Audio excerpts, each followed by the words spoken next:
Hey guys, this is the Blue Collar Future Podcast. I'm your host, Jaden Robison, and we have guest today, Abe White, correct? Yes, sir. The Mulleted Plumber. Yep. How are you? I'm good. I'm good, man.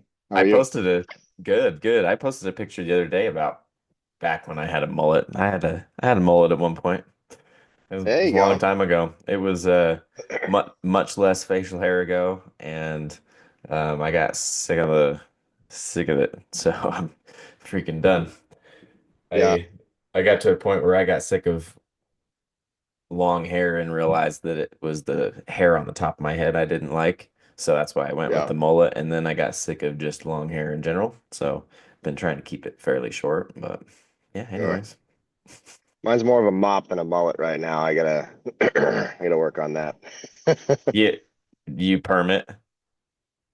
Well, right now I just gotta get the sides cleaned up because right now it just looks like a big mop. My wife says you look like the Wendy's girl. Oh, geez. Yeah, I was like, well, she's not that bad looking, but not Yeah. exactly what, Yeah. Not what you're aspiring to be. not by any means. No. So the mulleted plumber, obviously you're a plumber. Yes, What sir. what exactly do you do? Like business owner, you said, Yeah. you know. Yeah, so I own my own business. It's been about this is my second time owning my own business. The first time was long, long ago when I was um, all on my own, no wife, no kids, no nothing, and that was back in like 2012. I had like a little LLC kind of going on, business, doing business ads kind of thing, I guess.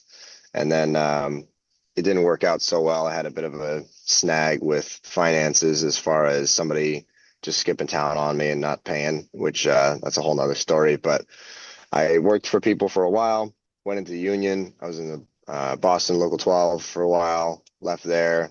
They didn't like that I worked hard, and then left, went work for a smaller company out here and worked for them for about 2 years. They made some bad financial decisions, and it didn't sound like they're going to be able to pay me anymore. So I left, and now I'm working on my own, and it's been good so far. We just hit a year a little while ago, probably maybe like 2, 3 months ago, hit a final full 1 year, and now I can officially say that I've been open for business for 1 year. So I can put like the established last year Yeah. or something on there. Yeah. Yeah. Instead of it being 2024 and saying established 2024. Yeah, yeah, established last week, you know. Yeah, exactly. So that's interesting. We'll talk about the union thing later. Um, so how long have you been plumbing for specifically? Well, I Like went to high total? school. Yeah, I went to high school for plumbing. I went to a trade school in Tri-County in So Franklin, I know, I Mass. know, I know another person from Massachusetts that did that. Is that common over there? Yeah, so there's a decent amount of trade schools. Like it's actually pretty prominent out here. So most counties, not all, but most counties have some kind of trade school in some way, shape, or form. So where I live right now, there's Monty Tech, and there's tech school. There's like two or three of them where I'm at. In the town that I grew up in Medway. In that area, the only one that I knew of really was the Aggie, and that was more of like a farm school.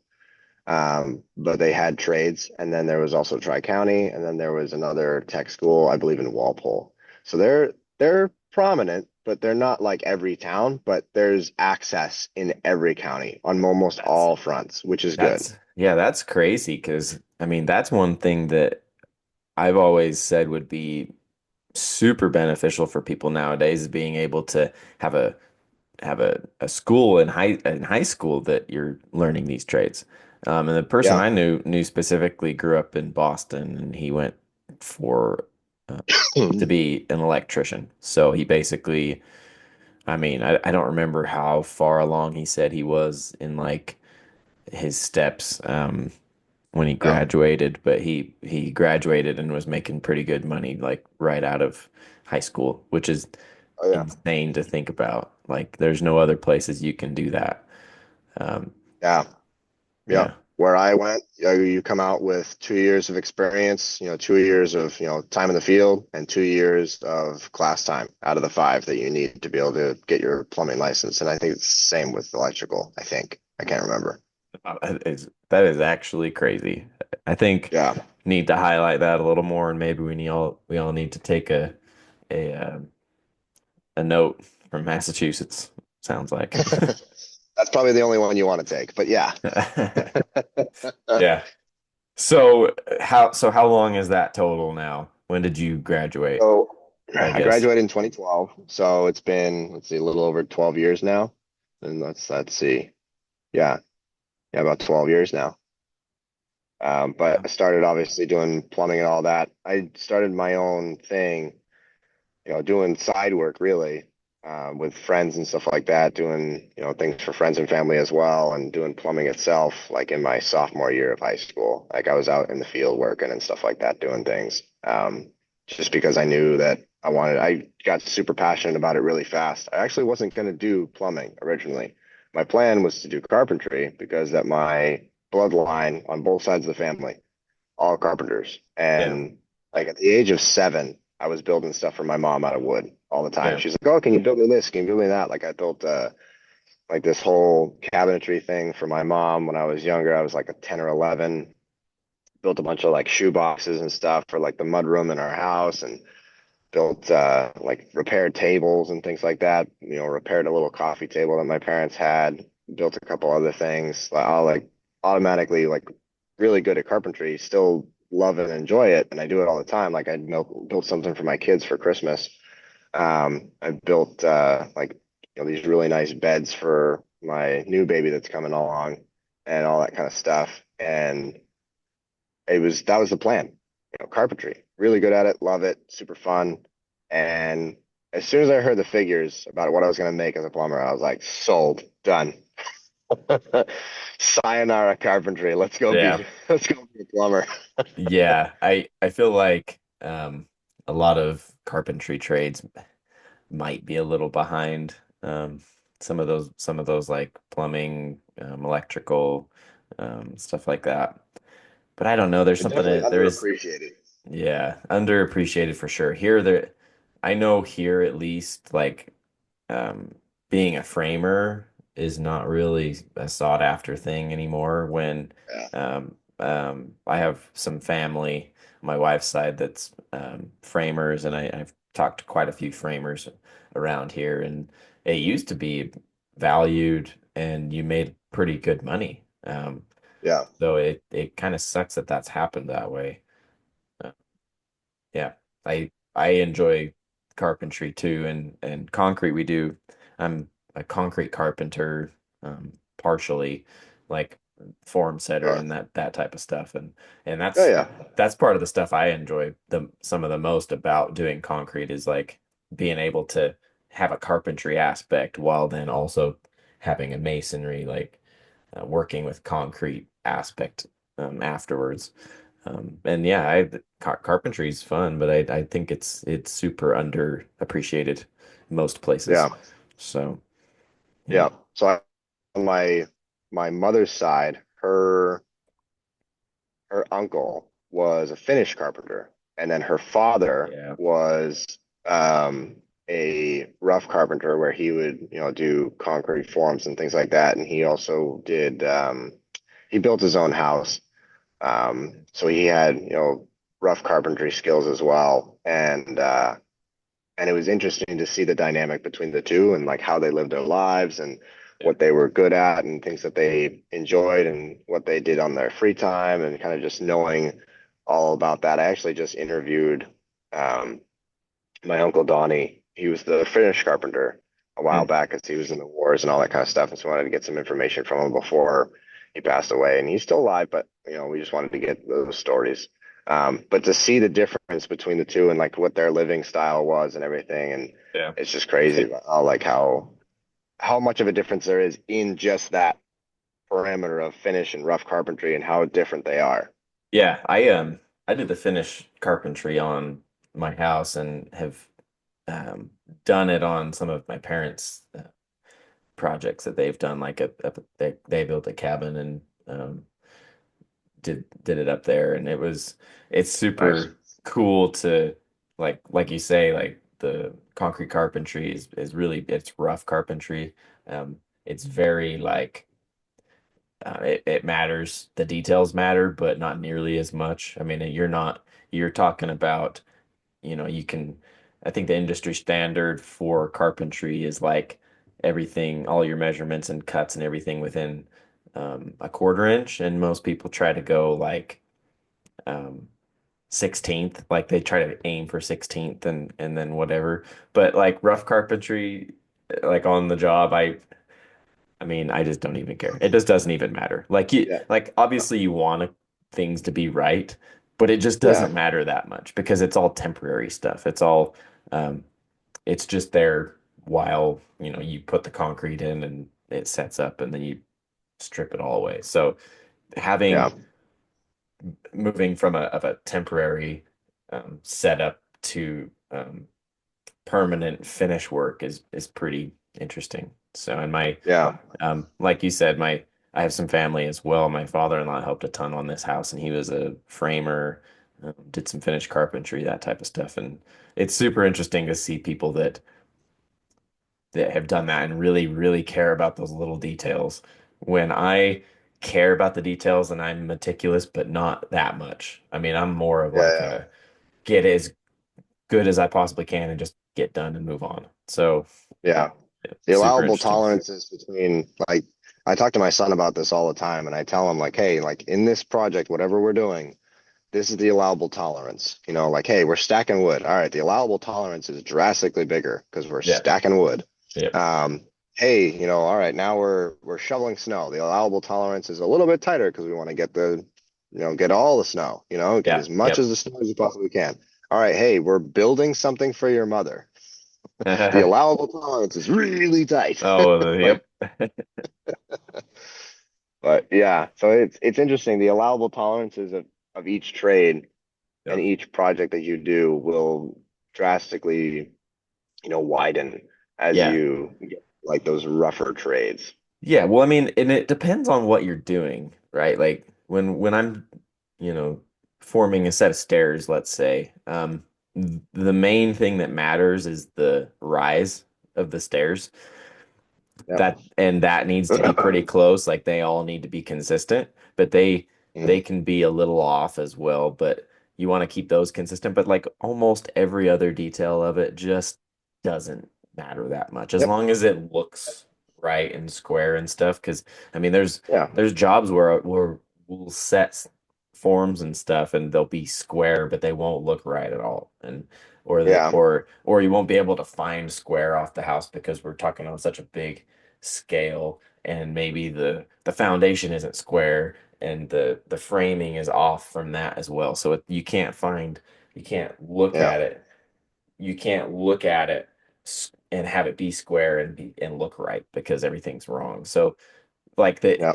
it is like seriously when you go to bigger scales, different trades, the allowable tolerances are just yeah. I mean it's super interesting.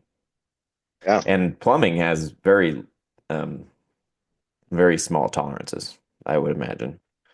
In certain applications. Yeah. So to give an example of an allowable tolerance within plumbing, if you're roughing in for a lav, a sink, and it's just a standard vanity, nothing fancy, just like a standard 1820, whatever vanity you have, 18, 20 inch. You can stick the drain in at a height, somewhere between like 19 and 21, and you can rough the water lines just above them, no problem, no big deal, and you'll be fine. As soon as you get into anything that has like drawers, or it's a pedestal sink, or it's a stainless steel sink that has certain parameters where it has to go in here, commercial applications where it has to accommodate for certain components underneath the sink, then the allowable tolerance, tightens. So it's just a matter of knowledge. Like, all right, hey, what's going on here? What are we going to be involved with? Do we need to be tight on this? How accurate do I need to be? And that's some of those questions that I ask customers all the time. Like, hey, so what are we putting in for a vanity? Do you have it picked out? Do you have your, certain, fixtures already put in place that you have in your mind? And then I make my allowable tolerance from there. On like a toilet, there's basically no allowable tolerance unless it's a special toilet. They're usually a 10, 12-inch rough, and sometimes the rarity of 14-inch rough, but nobody ever does one. So it's just a matter of, all right, set the drain and put the water line in and you're done. Um, there's like no allowable tolerance there. When roughing in, everything's all going to get covered. So your allowable tolerance is basically how nice do you want it to look for the inspector. That's about it. Yeah. Well, it sucks to see how many jobs we've um, done where they've got to break out the concrete to move plumbing around because they didn't get set right or something. And I feel like it happens Yep. almost every single house that we've worked on. Yep. And I don't really know if it's anybody's fault. I feel like it's just maybe a miscommunication or maybe even someone changes their mind on something or whatever it Yep. is. It's like it's super hard to see. And then especially if you're doing the rough plumbing underneath the concrete, obviously before framing is in, um, it's you're not a framer, so you don't know exactly where the framing's going to lay out to. So, Yep. I mean, it's Yep. just it's almost impossible to get everything right. Yeah, it's difficult. So back in summer of 2017, I want to say 17 or 18. Yeah, 17 or 18. We did a job for an old folks home and I didn't do the underground. None of this was mine. I showed up on the job after concrete was poured, slab was already in, but all the underground plumbing was done and it was stubbed up. Every single pipe out of penetrations, I think there was a little over 300 penetrations on this job. Every single one, except for two, needed to be moved. It's such a But they pain. needed to be moved. They needed to be moved like this much on every single one. In Yeah. there, it's not like if there's like a wall here, like all right, here's the hole coming out. It needed to be over here. No, it was over Yeah. here. You know what I Yeah. mean? Yeah. It was out of the wall, and it's like, oh my gosh. So I was chipping concrete for like days, and I was like, man, this sucks. And I was a licensed guy. Yeah. I was like, you got to be kidding me. This sucks. Yeah. Yeah. So, That sucks like this sucks bad. But that's the yeah, thing is like and a lot of times it's a miscommunication or like maybe the plans didn't show it right to begin with. I think we had a little bit of an issue on my house where one wall was drawn as a 2x4 wall and it was supposed to be a 2x6 wall. Um, yeah, Framer just he didn't even notice it because he just figured it as a 2x6 wall, but everybody else was doing their measurements off of a 2x4 wall. So yeah, like the plumbers pipes were off inch and a half or 2 inches on everything yeah, in relation to that wall. And there's a couple other things that were um, squamp us a little bit too that yeah, didn't work out. And it just, I mean, Framer didn't even notice because he's just used to doing everything, in that scenario 2x6. But the plumber didn't even think anything of it, and we didn't notice until yeah, the wall started to get laid out, and they're like, "Hey, this isn't working." yeah, So I think it just stuff like that can happen, and um, yeah. I mean, I don't yeah. know about in that scenario because that sounds like they just didn't even try to get it close or whatever, but I don't, you never I don't know. know. I will tell you this, there's some questionable people working for that company. Very questionable people. But I think a lot of times I know I've also worked in, large construction. Like I've worked for Google and I've worked for MIT. I've worked for, Microsoft. I've worked for all those big companies. I worked for BlackRock. Um, and I've done plumbing for them. And it's amazing to see the crazy stuff that they get into where, they want everything to be perfect. And they use, like Trimble systems. I don't know if you're familiar with Trimble systems, but it's So, basically like GPS for locations of where a pipe should be, oh where a yeah, fitting should be, okay, all GPS. And it's really nice because that, if you're doing, let's say you're doing pre-cast or you're doing, in place cast of floors where you're, building a deck and then you pour concrete in it and then Yeah. you let it cure and you build another Yeah. one and another one. You keep going up. We did that for MIT in Cambridge, and there was like 31 floors. And every single floor, we would go in, the Trimble guys for plumbing would go around and set all the hangers for everything. So you didn't have to drill concrete anchors. Yeah. Big thing was silica dust. Silica dust was huge, and it still is. Um, Everybody has to be dust free. That's a big thing, especially in union jobs. And so they would put in these things called bangets, and they're basically like a big puck. And that puck has three nails in it, and then there's a big, huge head on the back that's all metal. And then you hit that, and it pushes those nails out so that it grabs onto the deck. And then when you pour concrete and you strip the decking down, it reveals that little hole, and you can thread a piece of rod right into it, and they're Cool. great. Yeah. We would do like thousands of them a day. And the Trimble guy's going around and he has this little stick and a little computer and he holds his tablet and he says like, all right, oh, right, yeah, right there. And then he puts a mark on the ground and you Yeah. put a bang it there. Says this Yeah. one's 3/8, half inch. This one's whatever, and oh, this one's a sleeve. All right, put down the sleeve, Yeah. whatever. And it's amazing like how spot on. So I was a part of, each individual crew at one point in time on that job, and I've other jobs as well, where I would go and I would be the guy putting down the bang it, put the bang it in. All right, cool. And I did all the bang its. And then I would go to the guy who was underneath setting all the hangers. And then I eventually moved to another crew where I was putting in the pipe and watching the transition and how seamless it could be in most scenarios. There was a couple scenarios where a little off and we had to adjust, no big deal. But how accurate it was and the allowable tolerance was like it was almost gone. Yeah. How tight, how amazing that is. Like the technology of that was like spot Yeah. on. And it's crazy because like for me, like back in the day when I started doing all of this, the way to be exact for me was like, all right, up above me, all this piping has to go here. On the ground, I'm gonna lay it all out. I'm gonna use lasers. I'm gonna line it all up. I'm gonna snap chalk lines. I'm gonna take all my measurements. I could build out an entire, bathroom in cast iron or PVC, all on the ground, cut all my pieces, put it all in place, and it would be spot on. Trimble took that to a whole nother level where you would have prefabbed PVC, prefabbed cast iron cuts, prefabbed hangers, everything. And you're basically a monkey at that point where you're just throwing it up. But it's still cool. It's still Yeah. amazing to Yeah. see how that technology can just vastly, speed up the process. And it also makes it nice for all the guys who have no idea what they're doing.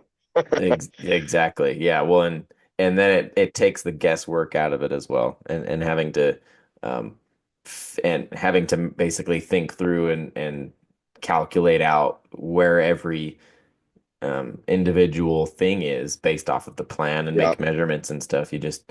I think I've seen those before.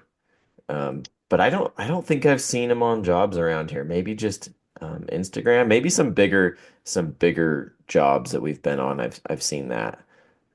Yeah.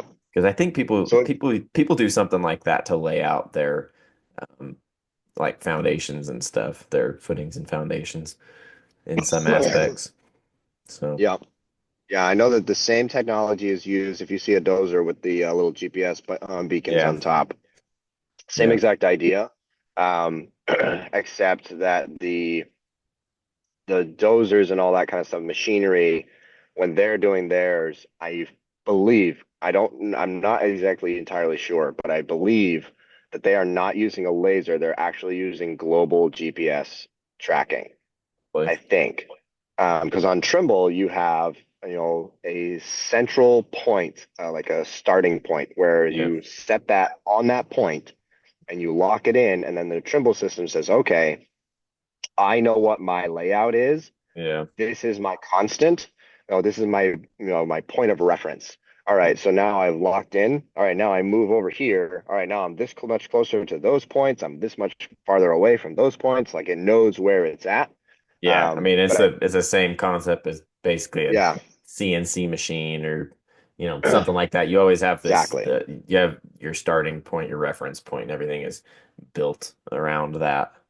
Um, Yeah. yeah, I think those you're right. Those dozers and machinery and stuff are using a GPS, you know, system because otherwise it'd be really hard to get the site layout correctly. Yep. Um, because it's a much more dynamic scenario where in something like that you can have your point of reference and everything is just spread out from there, like it's Yep. all one plane pretty much. Um, Yep. Corners, straight lines, that type of thing. Yep. Yeah, that's cool. Yeah, it's super cool to see the technology on job sites that's coming out. I mean, I can't even imagine. Like I saw a CNC essentially foundation pour. Like it was Yep. not a CNC. It's I'm like trying 3D to printed almost. 3D printed. That's what I mean. Yeah. So then Yeah, yeah. they used concrete, but Yeah. that system was very elaborate, and I would imagine trying to set that up anywhere other than like a flat ground would be such a Yeah. freaking pain. Like up on a mountain or something like with where all of our houses are here, it seems like I feel like that'd be a gigantic pain to just set the Yeah. machine up and make sure everything is in the right spot. So Yeah.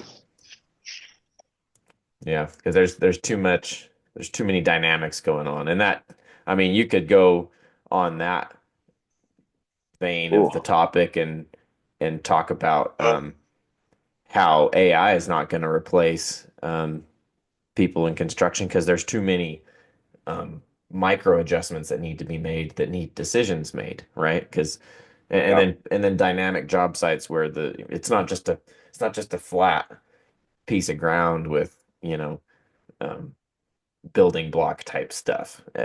Yeah. But Yeah. in the introduction of stuff like that Trimble technology and the 3D printed foundation type stuff, I mean, if you start looking at all of that together, you might realize that technology could take a lot of aspects of the job um, out of your hands. So Yeah.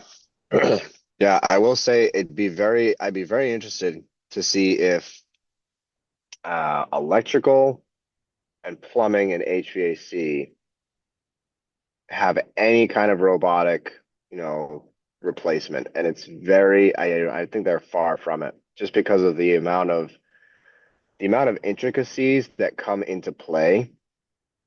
I think that the only way that I foresee the, mechanical trades being replaced is if they completely change the way that they do the trade. Instead of having that's what I've always said. It even it with has to concrete change the as material. well. Yeah, it has to Yeah, and change concrete like the way too. it's done. Like the way everything is done right now, there's way I mean across the board, everything would have to change completely the way it's done to begin with before it would be replaced. Like it would have to be Yeah, replaced. The whole trade would be replaced by something that doesn't even look like it anymore because the way it's done right yeah. now, um, yeah, AI wouldn't be able to do. So, It's designed around manual labor. yeah, well, Mhm. yeah, and it's designed on like we're talking about tolerances.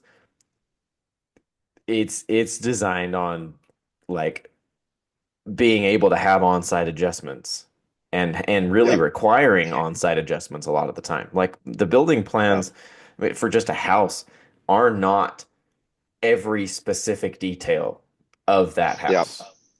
Like yeah, a lot of people take liberties in their decisions when they're doing things to because something might look a little bit better than another way. So like yeah, like you said, I mean it would have to completely be replaced um with a different with different materials, with a different process, like all of that. yeah. Yeah.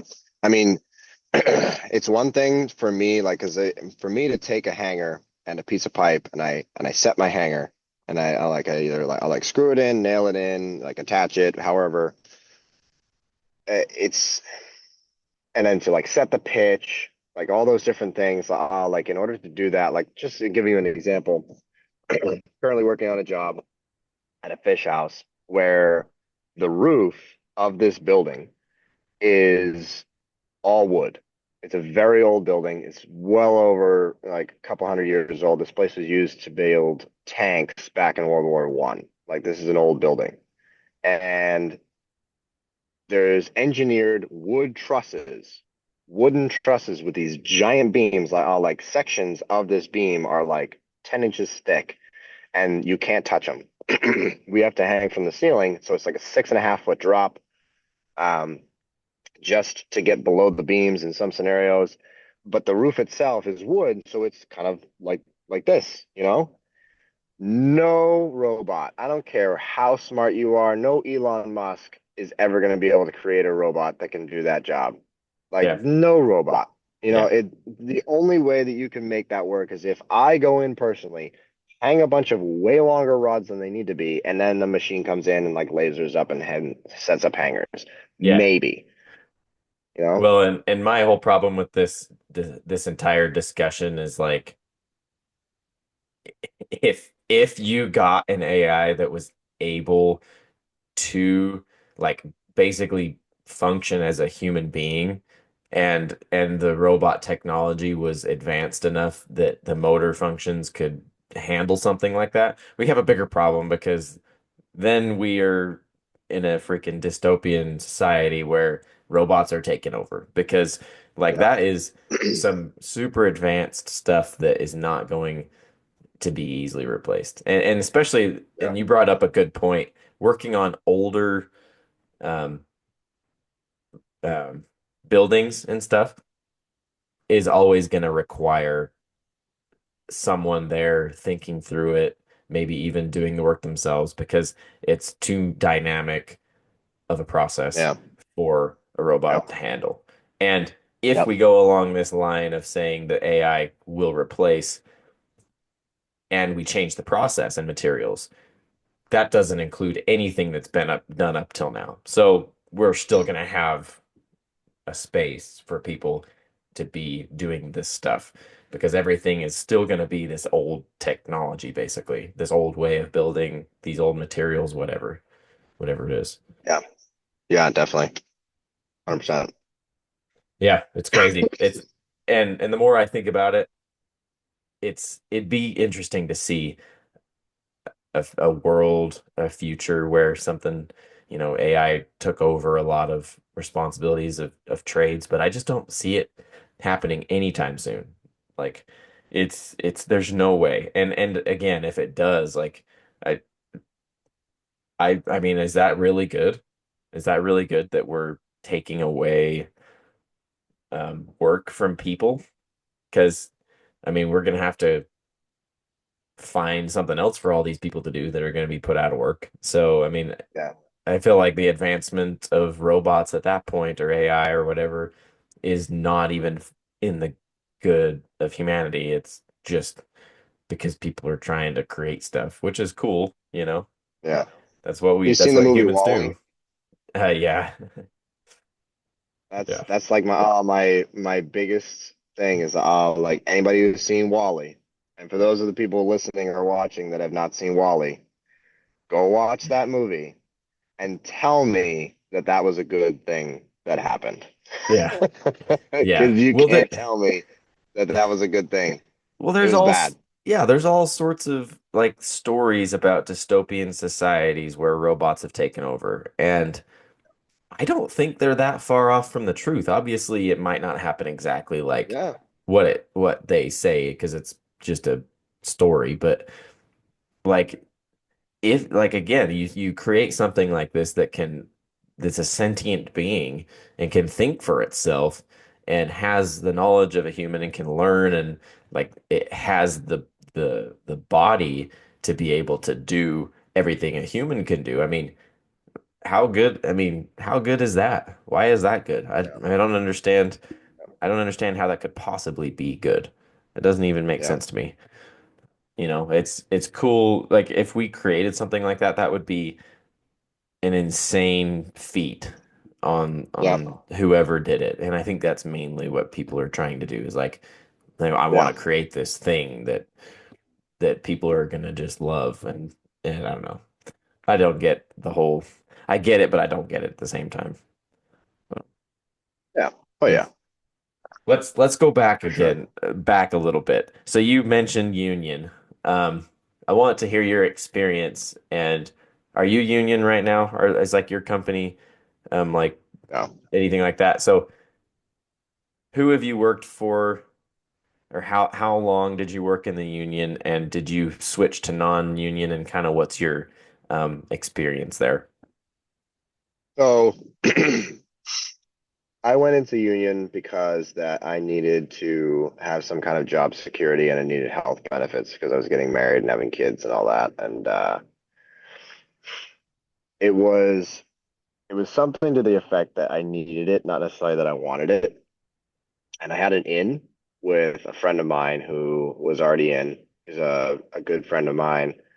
And he said, "Yeah, you should join the union." And I said, "Okay, fair enough. I'll try it." And it was great. Really amazing experience. I learned a lot. I grew a lot. I became a better plumber in certain aspects. And I mean, at the end of the day, it's Irish mob.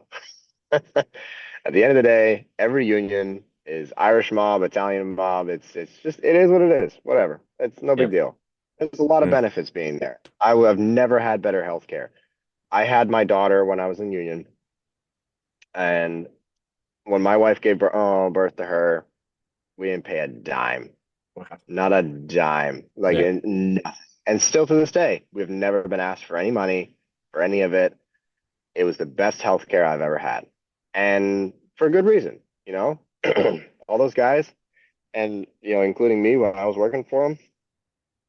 I mean, we were all worked our freaking butts off, and we deserved it. We deserved that good health care. I think everybody should deserve good health care, because that we're it's our lives. Like we're the only thing that we're given in this world is our breath, and that's the only thing that we have that we can protect, and we should be able to protect it. Um, as far as like the work experience and everything like that, yeah, there was some ups and downs. There's a lot of clicks and stuff like that. And if you're not, buddy buddy with Joe and Sam and, Susie in the office, you ain't getting a leg up. Um, if you have good friends in the union, you'll be taken care of. I've been on the experience of where, people that I knew in there and I had a problem and it was dealt with like that. Like me personally, I had an issue um, that was a problem, and out of nowhere, a solution came out of nowhere, and it just disappeared because I was in the union, and guys in the union took care of it, and I was like, whoa, like that problem disappeared really fast. Like, what happened? Didn't ask any questions. I was just like, okay, cool, and it is what it is. It was good. As far as job security, it's not as good as it could have been. I could have had more days on and then off. I was laid off for well over a year at one point, and I was maybe a year in, not Wow. very long, which I get it. I wasn't vested or anything like that. I never was vested. I worked in the union off and on for about 5 years, and I worked for all different kinds of companies, mainly worked for American. I worked for American. They're out here. I worked for Duggan, CMP. I worked for uh, Higgins. They're a big company out here. Worked for a lot of different little companies and learned a lot of good stuff. Learned a lot about chemical drainage and stuff like that, which is a whole different ball game as far as like material wise and everything. So learned a lot. Gained a lot of good friends, people that I still am friends with. I saw one of my buddies the other day that I worked with. I'm like, dude, how are you? Like, so good to see you, and we're still good friends. And it's not like I call him up every other day because I don't necessarily even have his number. But they're good people, good men that I worked with, good individuals. Um, and at the end of the day, I don't think that they wanted me working for them because I came in with a license.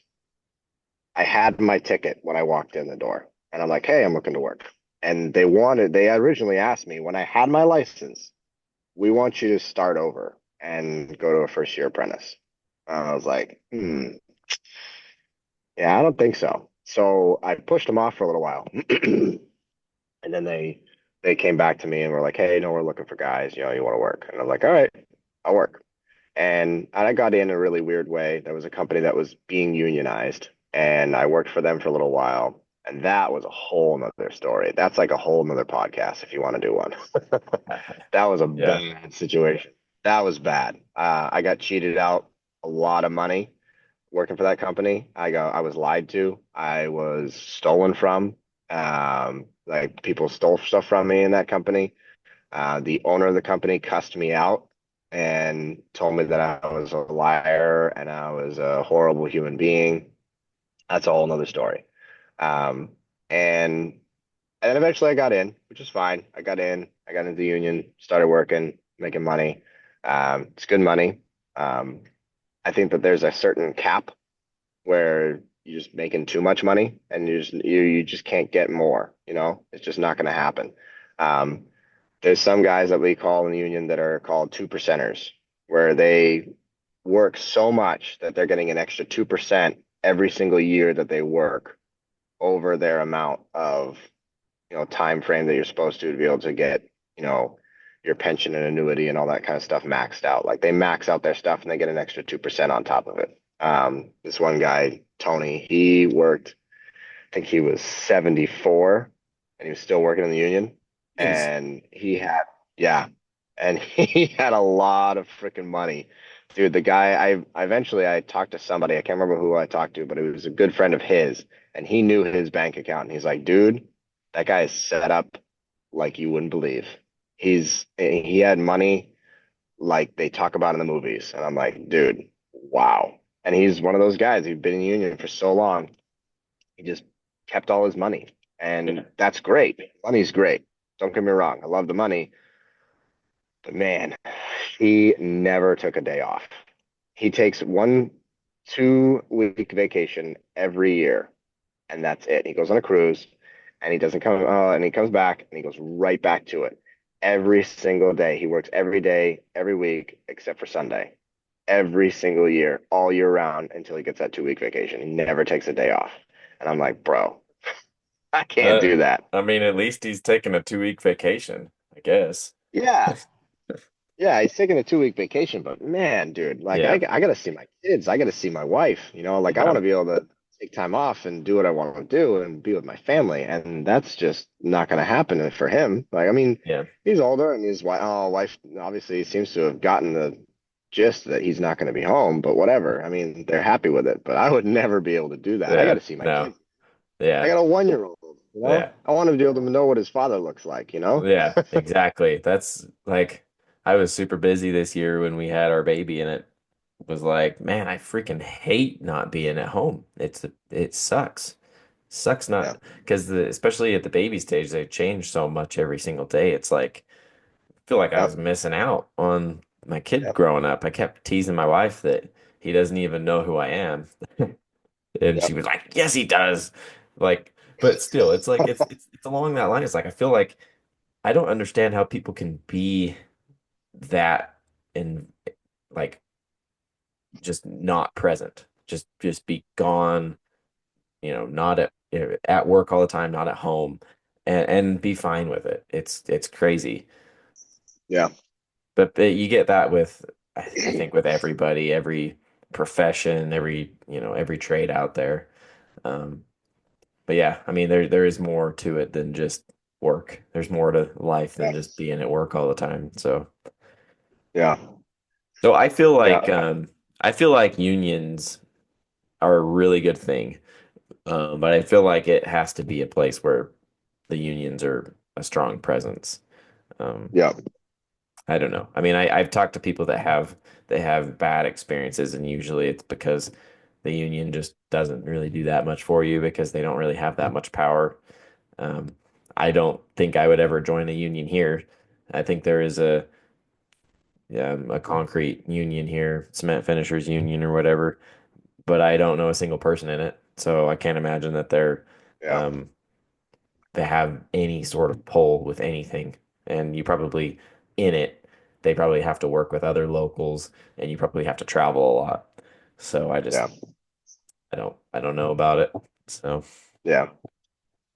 Yeah, there's definitely I mean, unions definitely have their place and unions definitely have their benefits and they have their disadvantages, just like anything else. Like you said, it doesn't matter where you go, there's going to be disadvantages and, pluses, pros and cons no matter where you go. There will always be pros and cons, no matter which trade you're in, no matter which profession, blue collar, white collar, whatever it is.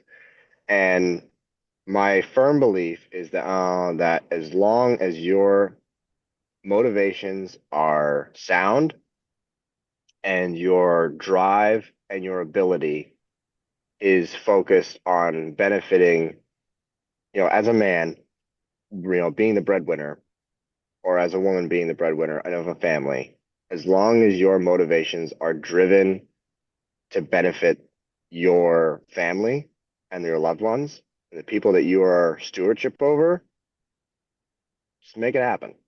Whatever you got to do, bring the money in however you can and make sure that you're still able to show love and care and be able to rear your children and to comfort your wife when she needs it.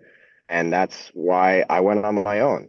And that's why I chose to be, a business owner is because that I knew that I could accomplish all that and provide and have no problem with it. Like right now, I took the last couple of days off and I won't be back to work till January 1st because I don't want to. I'm going to take that time off. I made plenty of money. I even had people contact me today or in the last couple of days, and I'm like, hey, I can't get to you right now, but I can come out, on this day. And I schedule them all out for later on. Yeah. And I take 50% deposits from people. And I think on Christmas Day, I mean, technically on Christmas Day, I received a little over like 15 grand worth of money on Christmas Day from people that want to do work later on. Yeah. So, I mean, you can't lose. I mean, it's Yeah. just a matter of the fact that like that's something that I can do as a person working for somebody else doing 9 to 5 or whatever. I ain't never gonna get that. I'm not gonna make 15 grand sitting at home in my pajamas. Yeah. Yeah. No. Yeah. I think this is a discussion where I think unions are good and probably better if you are working for somebody.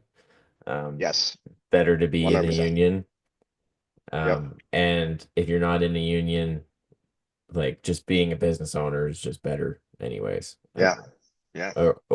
And being a business owner is probably better than being in the union. Other than, I mean, job security, Yeah. you can argue job There's headaches. security. Being self-employed is not the greatest, but I think to some extent I mean, there's always work out there. So um, Oh yeah. it's yeah, it's an interesting discussion. I think, yeah, unions have their place. And a lot of people do say that the only way you're gonna be successful outside of a union is if you are self-employed. Uh, I think it probably depends on where you are and who you work for. And I feel like, you said you have to have really good friends in your union pretty much to Yep. make your way through the ranks. I feel like that's the same non-union, but I do feel like people appreciate you hustling a little more, and you might be able to get um, taken care of as good or better if you are a really good employee. So, Mhm. and there's more incentives to work hard a lot of time, uh, being non-union. I Yep. don't know. It depends. It depends on the scenario, you know? There's always going to be bad employers. There's bad employers and unions. I just feel like the whole unions are the saving grace and that's it. Um, um, topic or point of discussion is kind of past right now because there's just Yeah. so many Yeah. things you can do, so many people you can work for. It's like I think you can find success anywhere. And it always comes Yeah. down to dealing with the hand that you're dealt, you know, Yep. making the best of what you have and meeting expectations of your employer, whether it's your union or your employer in who you work for, like non-union. type scenario. Like it's just meeting those expectations and figuring that out and dealing with what you have. Yeah. Yeah, 100%. I'm always a big proponent of the of the adage that you may be placed in a situation that you're to provide, make money, make a living, whatever it is, whether you're for yourself or somebody else. You're in that situation. You put yourself there, most likely. You allowed it to happen. If there's some kind of a problem, no one's coming to save you, and no one should. No one should ever scoop down and save somebody from their peril immediately. And I say that because that when my 1-year-old falls, which he did tons of times yesterday, and he's done thousands of times in his life of the short period that he's been alive. When he falls, I tell him to get back up. I don't pick him up. He may cry, like let's say he's like even if he's like bleeding or something like that, yeah, that's a different scenario. But if he falls and he is fearful of his problem or his predicament, I do not pick him up. Neither does my wife. We let them rise on their own. And we tell that to our daughter all the time. She'll fall, scrape her knee, smash her face. She's 4. What do you do when you fall? Get back up. We always make her say it. She always does it. It's just a rule in our house. You fall, you get yourself back up. It's your own problem. You put yourself there. You get yourself out. And I do that in my own life. I've been in situations where I had to siphon gas out of somebody else's vehicle in a parking lot in Walmart because I didn't have money to be able to pay for gas so I could get to work to the job that was not even deserving of me. It's just a terrible situation. And I've also been in situations where I had brand new vehicles. I had, a place to live, all the good stuff, everything good and bad, in my life. I've had it all. And I can tell you, I learned more from pulling myself out of a problem than when somebody came in to help me. And it was very rare that my father ever came to help me because he knew that I was going to have problems. So I'm doing the same thing in my life that my father taught me with my kids, is that if you have a problem, deal with it because you're going to learn more, you're going to benefit more, you're going to become better, you will be stronger when you pull out because that it's just a fact. If you struggle, you will become better. You have to fight for it, and you might fall in the process as you're trying to get back up. You might fall again. No big deal, but you must pursue that getting back up situation. Yeah. You have to do it, and no matter where you are, whether you're in union, whether you're in non-union, working for yourself, working for Joe Schmo down the street, working at Dunkin' Donuts, I don't care where you work, whatever you do, you're gonna have ups and downs. Make it through. You'll be fine. Like a lot of people are like, there's so many people out there that just stress, like, oh man, dude, what am I gonna do? What am I gonna do? I'm losing this. I don't have this. My car broke down. This and that. Blah blah blah. Blah blah this. Blah blah that. And like, dude, just go. Yeah. Just work. The Get only it done. way, the only way is forward.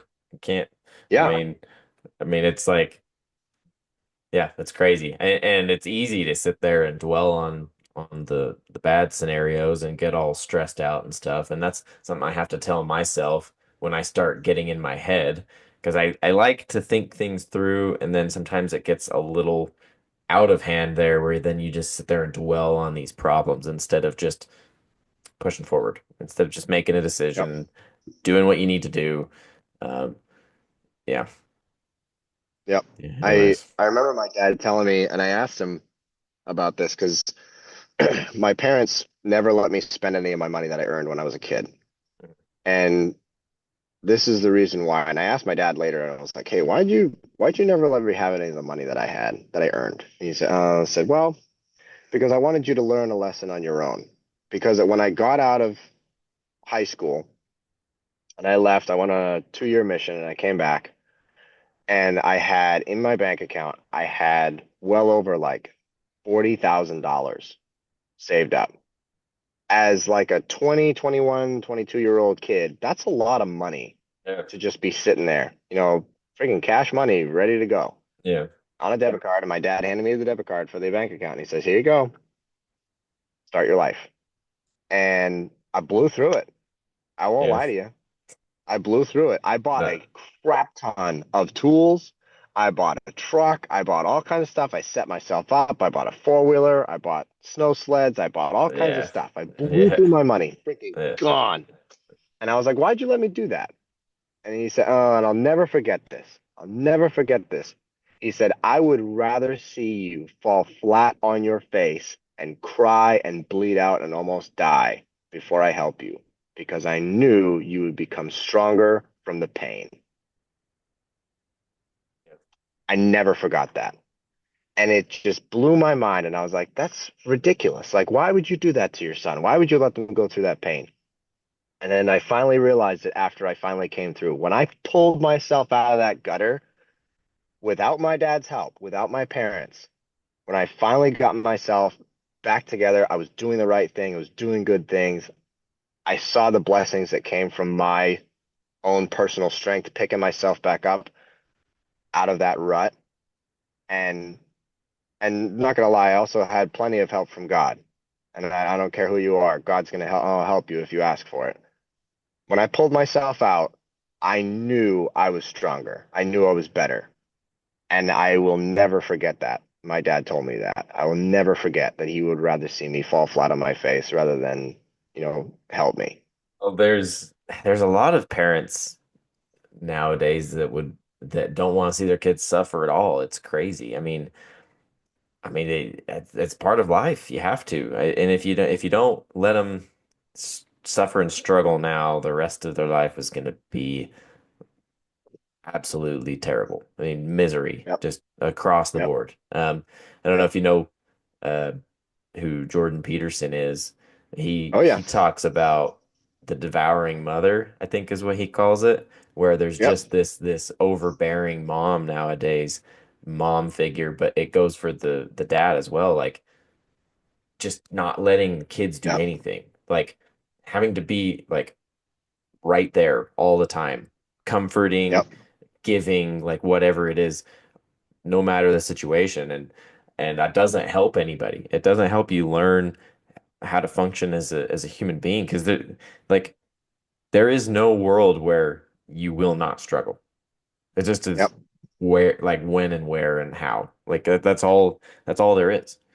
And Yep. not being able to deal with that stress and with that struggle hurts you more than just having an easy childhood. So Yep. Yeah. yeah. Struggle is a constant, Yep. but Yep. success and overcoming those, struggles is a choice. You have a choice. Make a choice. You're gonna get up and kick freaking butt today and make it happen, or you're gonna sit in your, lonely life world that you don't seem to put any effort into and just suffer. Like it's an option. Yeah. Everything's an option. Yeah. I For sure. I I mean this with the greatest respect to all the people in the world. And I say this with a little, take this with a little grain of salt. But to the people that have experiences where they're just down in the dumps all the time, to the point of depression and things like that, all that, you have a choice. You can get out of your situation without medications, without other people, without any of that stuff. You have the ability to overcome and destroy that mental state that you have and that experience that you're going through. You can become better because it's just a fact. You can improve your situation solely from your own mind and through your own ethics and your own work and your own just drive, and you can just be better. I just, it bugs me so much that people are like, "Oh, I'm never gonna be this, I'm never gonna be that." Like, dude, shut up. Yeah. Freaking get your butt out of the freaking rut. Stop sitting in the mud. Yeah. Don't hang out with the stupid pigs. Go Yeah. out and be a freaking stallion and go take Yeah. it. Go Yeah. take what you want. If you Yeah. have the ability to walk Yep. and go and move around and do those things, you can do whatever you want. And even people that can't do that, it's all mental. Yep. It's 100% mental. It's 1,000% mental. Everything that holds you back is all in here. Yeah, It's for all in sure. here. Yeah, it is. And I think for these people it's hard to, well, for everybody. I mean, when you're in that place, it's really hard to see anywhere. It's hard to see out. Because Yeah. you're so busy looking down on your pitiful situation, let's have you, and it's hard to see a way up and out and a solution because you're not looking that way. I mean, Yeah. and then that depression or whatever, like, just keeps you there and keeps you looking down and focusing in instead of kind of putting yourself out there and looking, for a way out. So it's, yeah, it's totally up to everybody here. And I think in our country right now we have a situation where there's a lot of people that are upset about that. And I think that's a lot of people's issue nowadays is they want low low a small amount of struggle, I guess I should say. Like they want to take Yeah. the struggle away. And this is a huge issue right now. I just don't understand Yeah. how people could be thinking about their life that way, where it's like we want to make everything easy for everybody and you should just have things just because you exist, and it's a destructive mindset, I think, Yeah. to be in. You know, It's I remember somebody told me, they said America died when the first appliance was born. And I was like, that makes a lot of sense. You know, America died when the first appliance was born because it made life easier, yeah, and life way isn't meant to easier. be easy. Yeah. It's so crazy. It's like, all right, now I've got a box that I can put all my food in and it takes care of it for me. Now I don't have to worry about, I can preserve food for a long period of time Hmm. because it just sits in a box. Oh, I don't have to worry about my clothes getting dirty. I put them into this machine and it Yep. washes it. Oh, no big deal. All right, and life is so much easier. Now I can go off and do these other things. Oh, No, no, no, oh, no, no, no. Absolutely not. yeah. Yeah. Absolutely not. You wouldn't believe it. We in our new house, we didn't really have a place for a microwave, or at least we did, and the cabinet company, I guess, didn't freaking make the spot big enough. And so we decided to forego the microwave. And honestly, it's been a gigantic pain in the butt. I did not realize how much I relied on a microwave. And so, and it, there's other ways to heat up food, right? And a lot of people Yeah. by default don't use their microwave when as they're going through their life because there's better ways to heat up food. But the microwave is Oh yeah. so easy and so convenient for doing that. It's been a pain. I didn't realize how much I relied on one until we were like, yeah, I don't think we're gonna use one. And like, yeah, it's been a gigantic pain. So the Yeah. convenience aspect, I mean, a gigantic pain for me at least, just because I'm not used to it. And I'm used to just the Yeah. ease of like, oh yeah, I want to eat such and such. Go take it out of my box that's been holding it for, making it, keeping it cold for the last, 3 or 4 days and just stick it in the microwave and it'll be ready to eat. It'll be hot. So Yeah. yeah, it's crazy. Yeah, it's an instant gratification, and that's how that becomes a convenience for people is that that because yes, you say there's other ways of accomplishing the task of, in this example, the task of warming up food. Back in the day, to heat up food, you had to make a fire. You had to get some kind of a rock that was flat enough that could take that heat, and you Yeah. could put the food on top of it and it would heat it up or cook Yeah. it or whatever. Yeah. Or you had to like roll it on the fire or something like that. That took hours. Yeah. Now you have a microwave, you put it in there, you press a button, and it just does it. Great.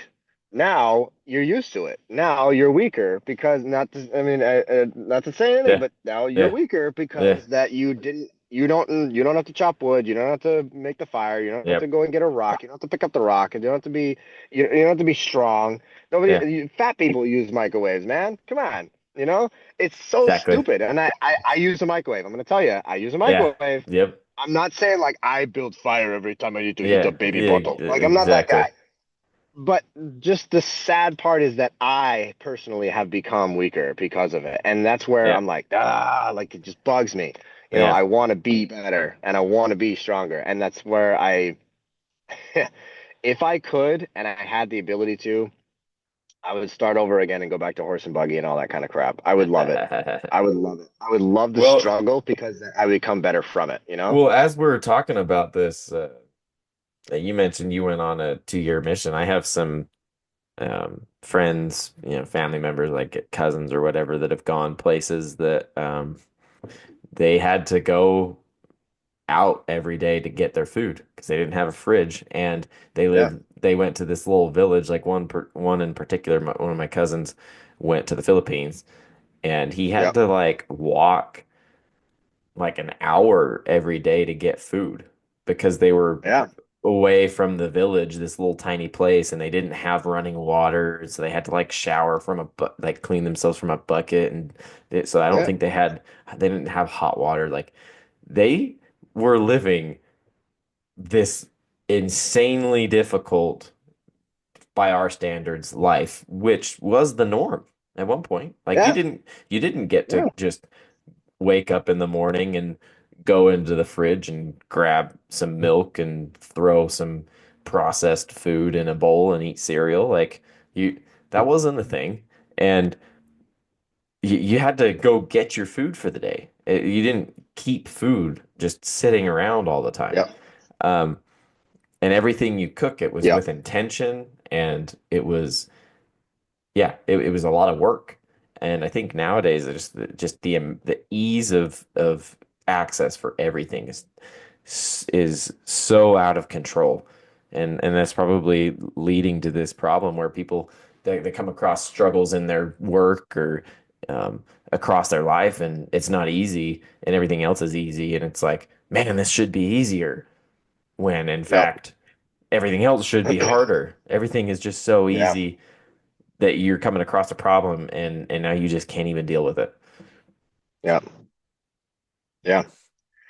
America Uh, died when the first appliance was born. Newt. Yeah. Yeah. Convenient, but destructive in another way. Yeah, Well, convenience is always destructive. we're coming up on time. Do you got anything else to add here? Um, the only thing that I would say is that when it comes to life and experiences, nothing will give you more than the time when it didn't go right, and that you will benefit more from when it doesn't go right, when you struggle, when you fall, when when you have a bad day and you learn from it, it wasn't a bad day. You didn't have a bad day. You grew from that day. Your struggle became your learning opportunity. And I try to emulate that in my own life, and I try to recognize it, and I've gotten better over the years where I can say, "Oh, yeah, we had a problem, or I struggled with this, or I struggled with that." And I have to do that in the moment. And I catch myself all the time whenever I'm sick. If I'm sick, which doesn't happen too much these days, which is good and it's beneficial to a lot of different things, and we'll talk about that another time. But the benefit of sitting in the mud, so to speak, and pondering about the light and the clean, happy life that is to come, and the benefit that's supposed to come from that struggle that I'm sitting in right now. I've gotten better at that. Not perfect. Never gonna say that. But I am grateful for the strength that I've received from my own personal like becoming better. Um, I got a long way to go, as anybody does, but I'm grateful for the things that I have learned over the course of time, for sure. Yeah, I like that. It's definitely you appreciate your health a lot more when you're sick. So you like Yeah. I just to add on to that a little bit, I don't really get sick that often. I every year I think I've noticed that I felt like I've gotten sick as the seasons change, but it's just I've gotten dehydrated because when it gets colder, it gets harder to drink water, and Yeah. being dehydrated sucks. It is terrible. Oh yeah. And I appreciate being hydrated a lot better, a lot more when I get dehydrated. And imagine how ridiculous it is that we can even get dehydrated when water is so easily accessible. And that's even something that we're complaining about. You know, oh man, I didn't drink enough water and now I'm dehydrated. It's all on us. It's all our fault. Yep. And Oh yeah. the fact that you do it to yourself and it's so easily accessible makes you appreciate the fact that you have water to begin with and Yeah. and appreciate being hydrated and being like and feeling good. So, Yeah. yep, 100%. awesome. Yeah, we'll have to do this again. There's a whole bunch of things we didn't get into that I kind of was planning on, but that's how it goes. So, Yeah. Yeah, that's all right. Yeah, yeah, I'm down for whatever, man. Just let me know. We'll make something happen. yeah, awesome. I appreciate it, Abe. And Yeah. where can people go to find you? Find me on Instagram, underscore mulleted underscore plumber. And I'm on Facebook as well, but it's mainly for the business, but you're more than welcome to. If you're in the Western Massachusetts, Central Massachusetts area, you can come and find me personally. So, Yeah, awesome. Well, it was great all having right. you, and Yeah. we'll talk to you later. All right. We'll see ya.